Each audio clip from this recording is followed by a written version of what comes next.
Okay, well, it looks like I have a lot better camera now to talk with you guys on. I upgraded my crappy laptop camera from 2008 with a fairly new one, which should give me full 1080p and much better light and color, widescreen, all that good stuff.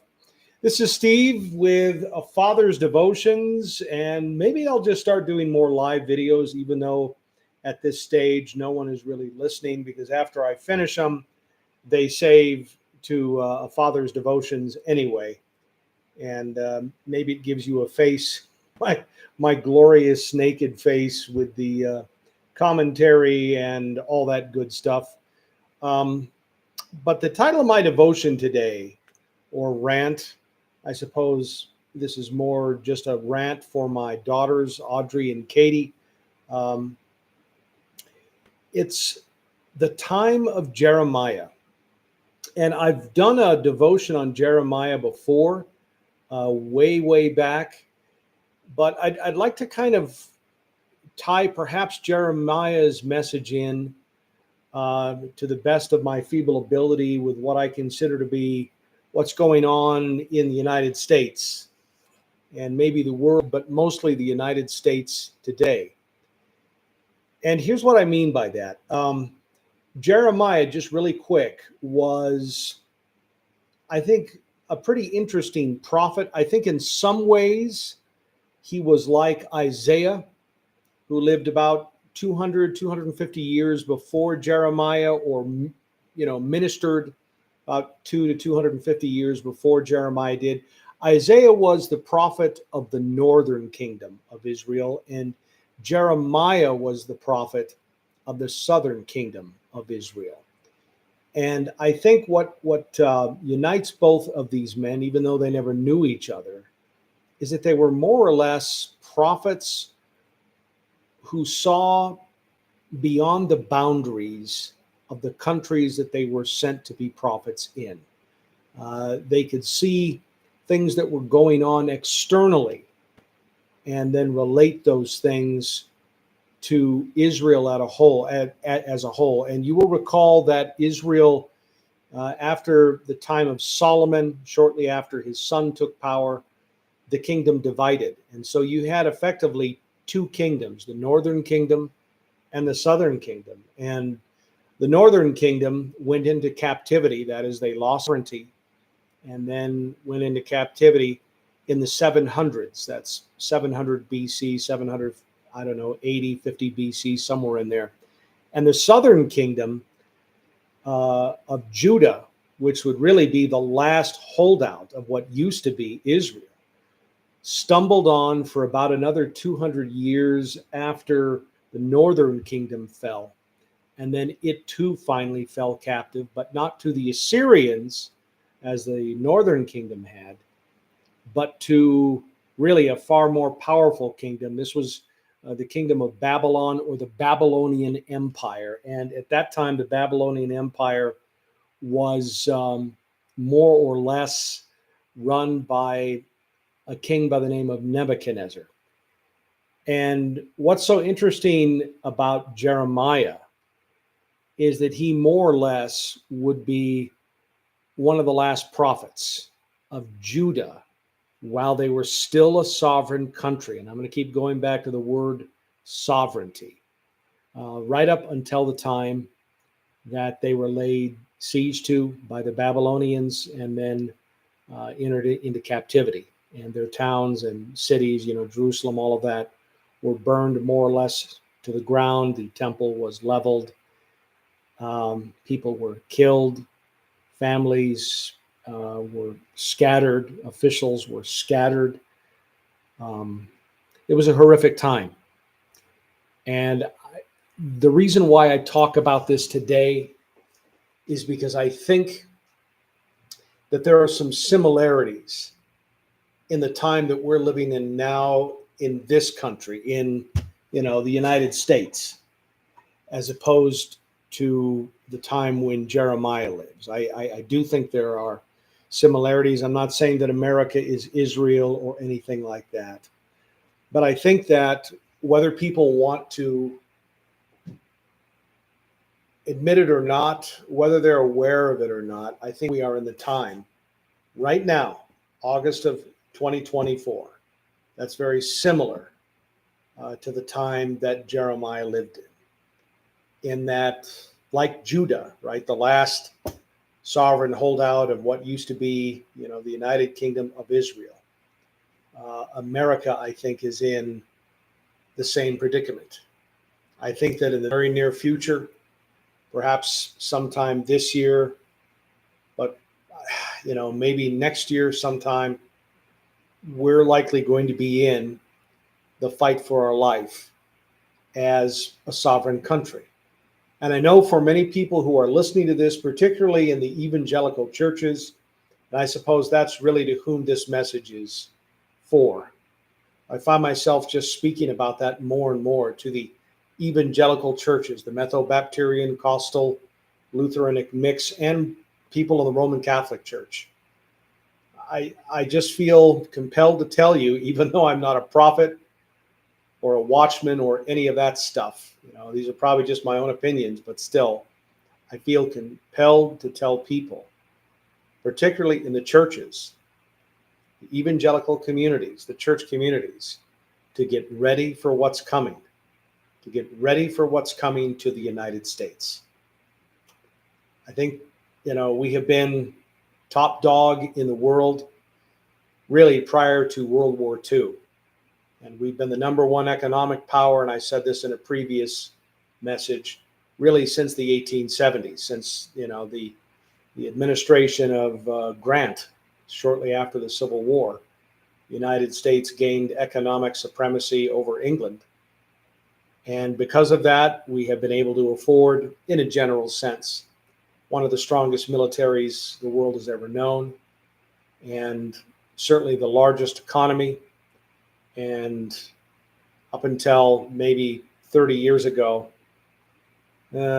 probably the largest manufacturing base in a general sense that the world has or had ever known. But I think a lot of that has changed now. I don't think America has that anymore. And I think that most people really aren't aware of that. And I think the Babylonian Empire today, the Babylon of today, is China and her friends, probably Russia, Iran, North Korea, and maybe some other characters that haven't really come on the scene yet. But as I said in my previous devotion, China has 3 to 4 times our industrial capacity.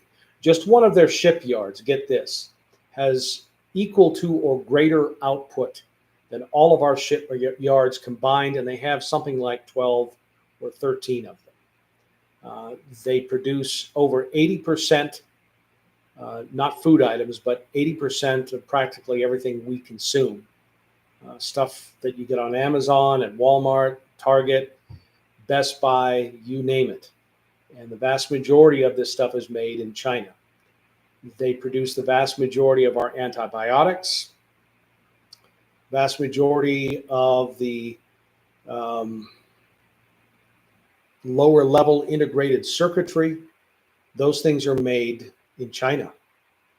And they also produce a huge number of integrated circuits that are featured, according to the Department of Defense, in many of the missiles that we use. And I think the figure that I heard, and I said this before, was something like 40%. So I think that the United States is in the time that is very similar to the prophet Jeremiah. I just really do. I think it probably will not be long now before we find ourselves in some kind of a war with China. And I don't think it'll be that long either till China takes Taiwan. And as I said before, I don't think it'll go nuclear or anything like that. Then again, it may. There's some people who say that, since so many countries have nuclear weapons, though, they're only going to fight through proxies or in conventional ways. But I wouldn't bet on that. What was so interesting about Jeremiah, though, despite the fact that nobody would, listen to him, it was how much resistance, more or less, he received from the church. I mean, Jeremiah came from the priestly class. And I think ultimately the priestly class didn't support his message. And I think there are similarities between Judah in their day and many of the evangelical churches today, in that I think that they had kind of a triumphalistic, positivistic view at that time that more or less got in the way of truth, of things that maybe were true, but people didn't want to hear them because they weren't going in a direction that suited people. So I think Jeremiah dealt with that. And Jeremiah, he saw what was happening outside of Judah. He saw this kingdom, Babylon, or the Babylonian Empire, that was gobbling up all the countries around it. And he pointed out that there was danger to Judah, danger to her sovereignty. And he pointed out that it was only through repentance, coming back to God, not the system that represented him, but God, knowing him, that would protect Judah from what was coming. And the people didn't listen in time. The government officials didn't listen in time. The priestly class, as far as I can see, didn't listen in time. And so Judah was laid siege to by the Babylonians. And then eventually, after about a year or so, the siege overcame the defenses of Judah, and they broke into the city and burned a lot of the city down and killed a lot of the people. And the people who were not killed, most of them were taken into captivity, back to Babylon, back to the confines of the Babylonian Empire. And it was unthinkable what these people had to go through. I mean, I can only imagine the horror. I mean, there isn't really any other word that's better for that in the English language. The horror that the people must have felt when their country was overcome and all that they had ever known, all that had brought them comfort, was destroyed. And I just feel compelled to tell people, even though probably nobody will listen anyway, and maybe all of this is just from me, but I think America is coming up on some very horrific times. I think in the past, as I've said before, we've been able to fight wars, not World War II, but most of these other wars without even breaking a sweat. But I think what's coming for America will be a war likely with China. That's just where I see this coming from. That'll make a lot of the stuff in the Middle East a sideshow for us. But we will be fighting for our sovereignty. We will be fighting to remain the United States, to remain sovereign and therefore free internally. And I think that the call has gone out, in particular to the evangelical churches of this country, together with people in the Roman Catholic Church, to, I mean, how can I say this? Repent. It's not the system that saves you. It's Christ. And it's not your righteousness. It's his righteousness. And I think that's what God is trying to tell his people. And I think that there are a lot of individuals out there who don't really want to wake up to things like that. And they kind of preach a triumphalistic, positivistic message. And I've talked about this before. And that's become the gospel for many people, rather than what the gospel really is, which is, at its root, it's justification by faith. You can read Ephesians 2:8-9. You can read Romans 3:23 through 28, Titus 3:4-7, John 3:16, Acts 16:31-32, and countless other verses. Practically the entire book of Galatians. You can read that. And you can begin to understand what the gospel really is. But I think that in the evangelical churches, in a general sense, there has been a rejection of the gospel and its replacement, as I said before, with a lot of other things. You know, basically, people have replaced the gospel with the fruits of the Spirit. You know, love, joy, peace, patience, kindness, forgiveness. You know, the brotherhood of man. That's what a good deal of people, I think, believe the gospel is. They believe that that's what, you know, Jesus came to preach.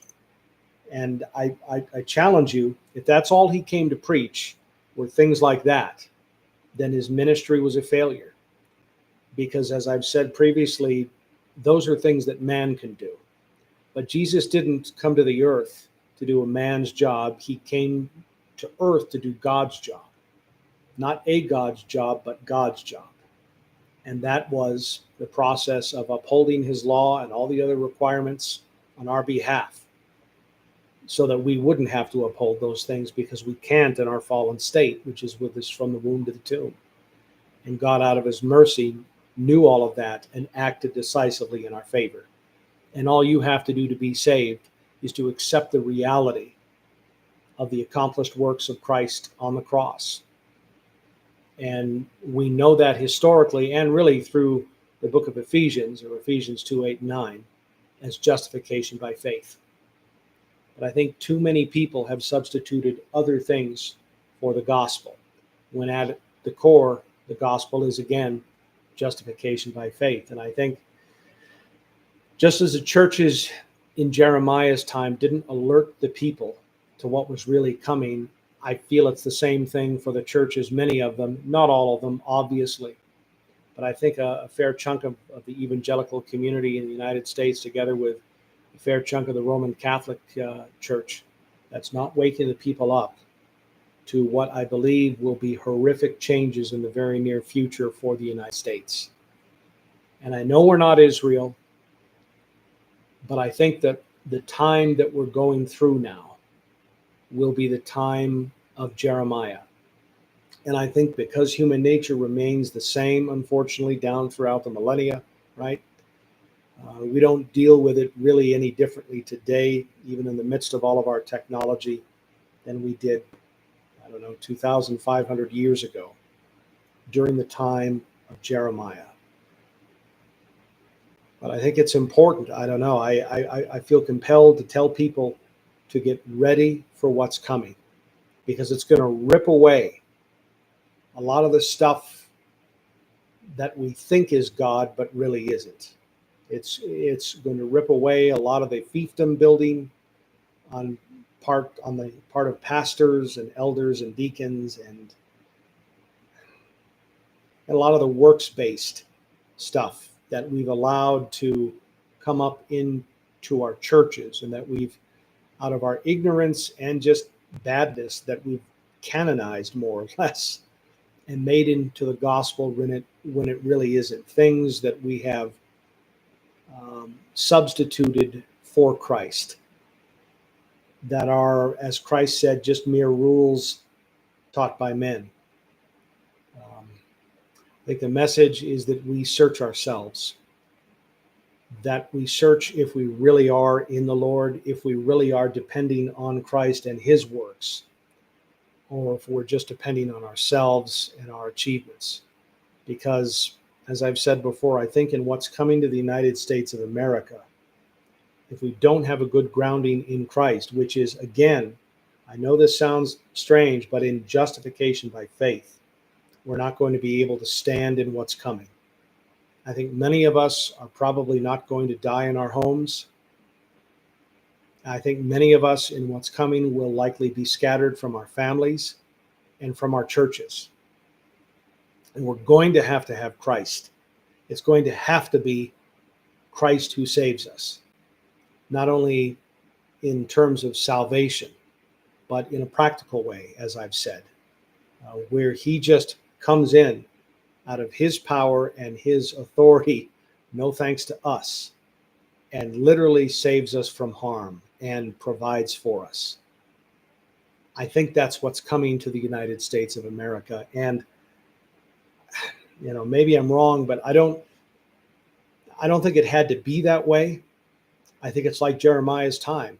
Had the people listened to him, and had the church listened to him and repented, things would have gone differently for Judah, but they chose not to. And I think, I don't know, I could be wrong about America, but I think if, as I said previously, if Donald Trump is elected, right, because a lot of the Christians want Donald Trump, and I can understand that. He's pro-life, and he was instrumental in getting Roe versus Wade repealed at the Supreme Court and giving that horrific decision to the states rather than having the federal government force states to adhere to that. But I think if he is elected and he makes it through the riots and he does take the oath of office, this coming January, late January of 2025, China and her friends, I believe at that time, will have already acted. And Donald Trump will probably just be doing damage control. That's really what I think. They are the Babylonian Empire of today. And to some degree, the United States is Judah. I'm not saying that we're a holy, righteous people, but you get the point that I'm making. We don't see, or we refuse to see, the threat that China really is. We refuse to see that they have set their sights on our riches. And we refuse to see that they don't want to live with the United States. They want to destroy us as a sovereign country and then rule over us. And China has the means to do that like no other country has ever had. And we're still asleep. And the evangelical churches are still, I think, really asleep. They're not waking up. And I ask the question, well, why is that? And I think it's because to wake up to this throws a wrench in a lot of our machinations and in a lot of the things that we want to do. Because I think where we are right now, if we want to remain a sovereign country, we're going to have to fight a war with China. If we choose not to fight this war, I believe captivity is coming for us.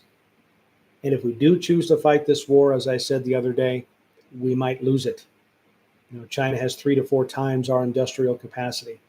And yeah, we have a technological edge.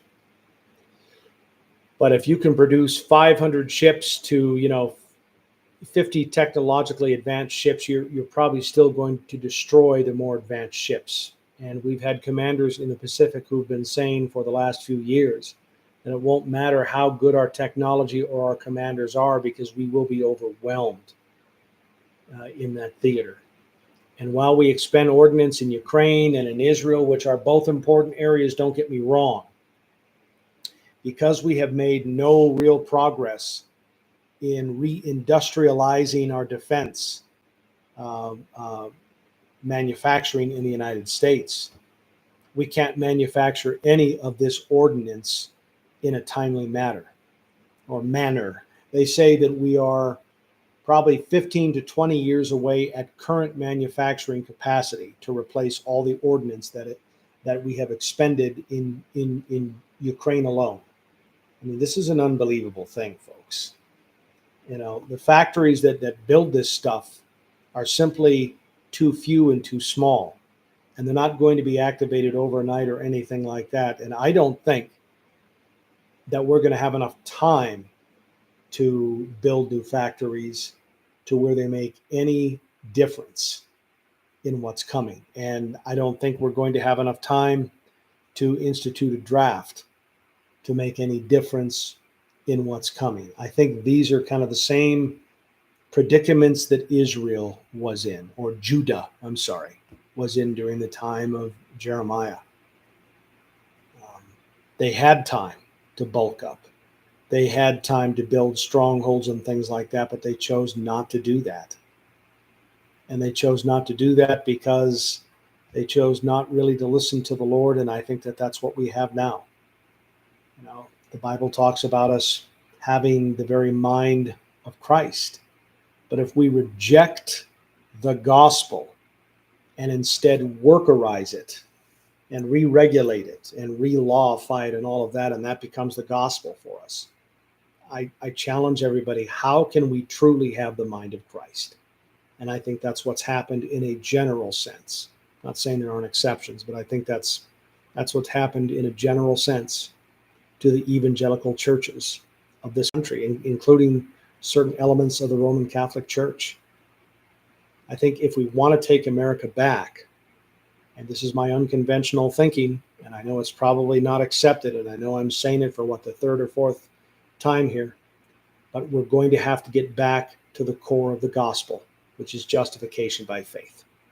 And for some churches, for some groups of people, some institutions, that will be an unthinkable task, because you're going to have to tear down a huge amount of the infrastructure that you've built, not only physically, but spiritually. And it may be too great of a task for you to do that. But I think that that's something that we have to do, and we have to do it quickly. Because I do not believe, and I could certainly be wrong, my opinion again, that we have a whole lot of time now. I think if the West writes this history, which I don't think we're going to, but if we do, 2024, at least for America, in spite of COVID and all this, will be the last normal year that we had before the real trouble began. Trouble that I think will be so horrific that the evangelical community and many elements of the Roman Catholic Church are going to have to respond to it, and they're going to have to acknowledge it. And in so doing, they're going to be forced out of a lot of their selfishness, their fiefdom building, CEOism, careerism, all of those things that have become the gospel and usurp the gospel. So anyway, that's what I think is coming. I think churches need to repent of those things, and then I think that they need to be actively praying right now, that America, no matter what she has to go through, that she would remain a sovereign country. The interesting thing, all you have to do most of the time to find out what's really important, or maybe what God wants you to talk about, is to find what nobody wants to talk about, even in the church, right? Not only the media, but also people in the church. And one of the things that pastors, elders, deacons, and even media won't really address is American sovereignty. They won't go there. I mean, people seem to think that we're just always going to be a sovereign country, because after all, it's been that way more or less since our founding. I mean, we had the War of 1812, right, when the British invaded, but that only lasted a few years, and we were successful. But I think in what's coming, we may indeed have a war that's similar to that, where we may have to battle people on our very soil. And I'm not just talking terrorist groups. There may be foreign armies on our soil. And I think a lot of this is going to come from China. I really do. And countries that are associated with them. So I think that the word for the day that evangelical communities need to seriously consider, whether you be educated or not, Masters of Divinity, Doctor of Ministry, THD, Masters in Christian Education, you need to seriously consider that America might not remain a sovereign country in the foreseeable future. And if we should lose our sovereignty, folks, then I think a lot of what you saw come in to the southern portion of Israel, as I said a few days ago, October 7th of 2023, will come here, and it will be unthinkable. So that's where I think we are now. I think we are close to the end of the America you used to know. And I'm not saying that this means Christ is going to come back. I have no idea. I mean, I think people thought that in World War I. I think even more people thought that in World War II. Hitler was the Antichrist to some, and Mussolini was the false prophet. Then it shifted to Uncle Joe, Joe Stalin, Mao Zedong. I don't know, right? Christ said nobody would know, and that indeed his coming would be, at a moment when we don't expect it. And the point that he made in all of that was to be ready. Make sure that your lamps are lit. And your lamps are lit. I know some people are going to disagree with me on this because you get a little works oriented, but your lamps are lit when you know the gospel. All right? Not the workerized gospel that many of us have, but the gospel. The gospel that Christ came to enable, that emanates from him because of his death and resurrection. And that gospel at the end of the day is justification by faith. It's not about us, it's about him. It's not about any amount of works we can do. And I know that's hard for some people to believe. If there are works, they're the fruits of the Spirit.